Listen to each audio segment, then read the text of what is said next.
Quanto à posição da Frente Nacional dos Prefeitos, eu anotei algumas falas que aqui vi, e logo no início a pergunta é: cadê o médico da Frente Nacional de Prefeitos? O médico não está nos municípios menores. Por quê? Vocês deveriam fazer outra pergunta, em vez de cadê o médico. Por que o médico não está aqui? O primeiro motivo é que os médicos cansaram de calote de prefeito, porcaria. Eu tenho, da minha geração, inúmeros colegas que foram para as cidades do interior com promessa, essa que a gente está vendo na propaganda do governo. O município oferece 30 mil, ninguém vai.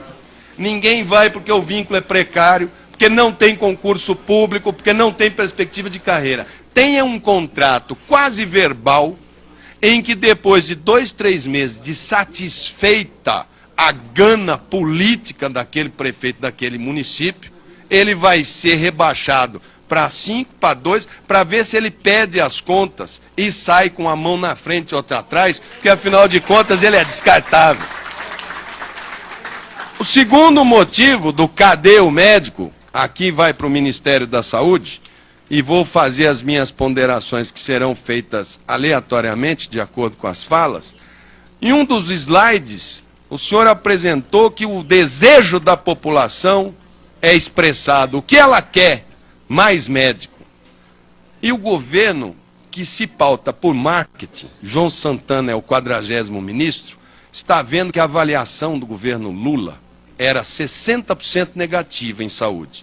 Do governo Dilma, a avaliação dela é 78% negativa em saúde. O ano que vem tem eleição presidencial. E esta articulação é para dar uma resposta eleitoreira para a população, para satisfazer aquela resposta de uma população que, quando instada a falar, é ruim o sistema de saúde? É. Qual é a solução? Ela fala, eu quero mais médico. É a maneira dela falar que ela quer mais saúde. Cada médico, senhor presidente, eu estou controlando ali o máximo possível, senhor presidente. Cada médico, ele pede, em média, 3 exames por consulta. Não sei se os cubanos o pedem, não sei se os espanhóis o pedirão, não sei se os portugueses o pedirão. Não conheço a formação deles, portanto não posso pré-julgá-los. Mas, em média, 3 exames por consulta.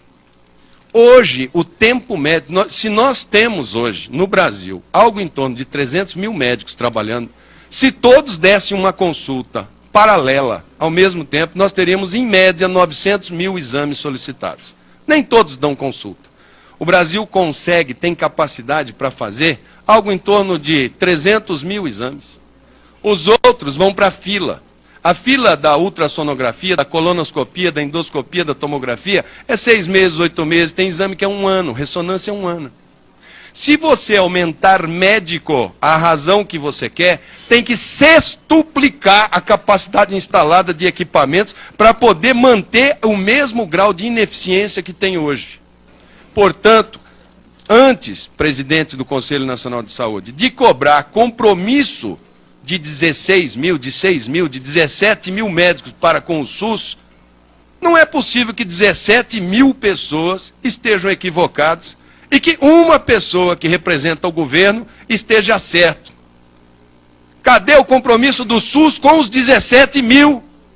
É isso que está em jogo. Ora, eu sou da época que se estudava muito, os mais inteligentes da turma eram do ITA e do IME, eles faziam engenharia. Os nerds. A turma inteligente que estudava fazia medicina. A turma, mais ou menos, ia para as outras profissões. A turma do fundão fazia direito. Assim que era, na minha época. O que aconteceu? Minha mãe nunca deixou eu sentar no fundão. E eu fiz medicina.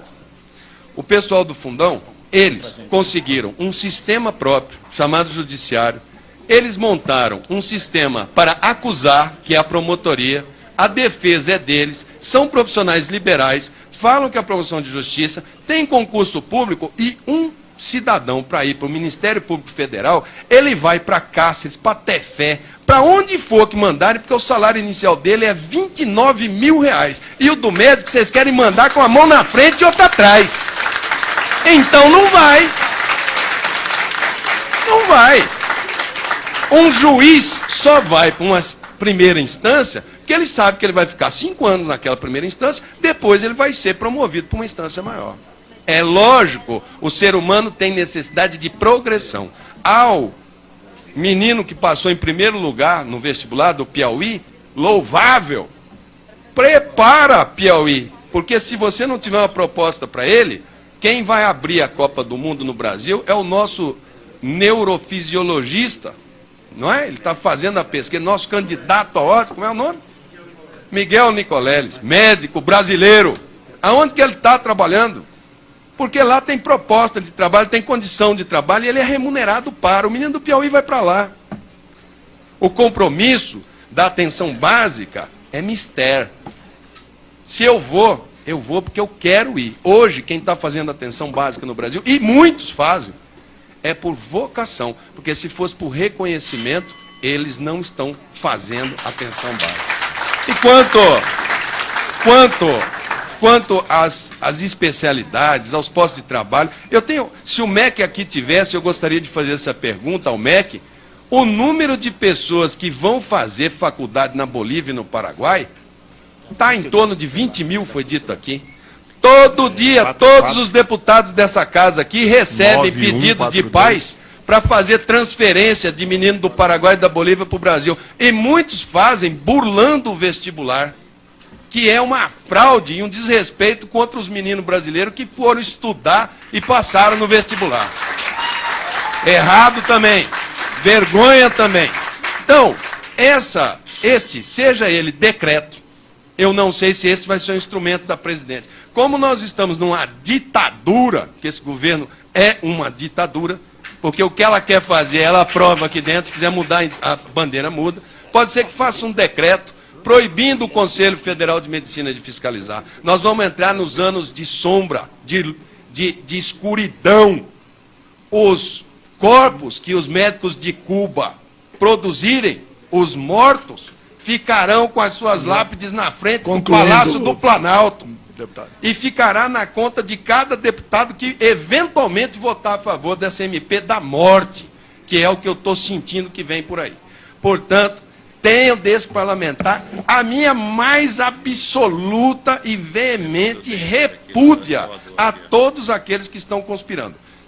Deixando bem claro, aqueles que se submeterem à prova, sejam formados na Índia, no Paquistão, no Japão, na Coreia, em Cuba, no Paraguai, e que forem aprovados no Revalida, são bem-vindos e têm o seu registro feito no Conselho Federal de Medicina e vão se submeter às regras do governo brasileiro que vai lhes oferecer os postos de trabalho com esses meninos que estão aí. Sem prova, sem se submeter, ao meu ver, o ministro da Saúde, se assim o proceder, e todos os médicos que compactuarem com isso, devem ser denunciados ao Conselho Federal de Medicina e devem ter os seus registros de medicina suspensos porque estão prejudicando a população brasileira.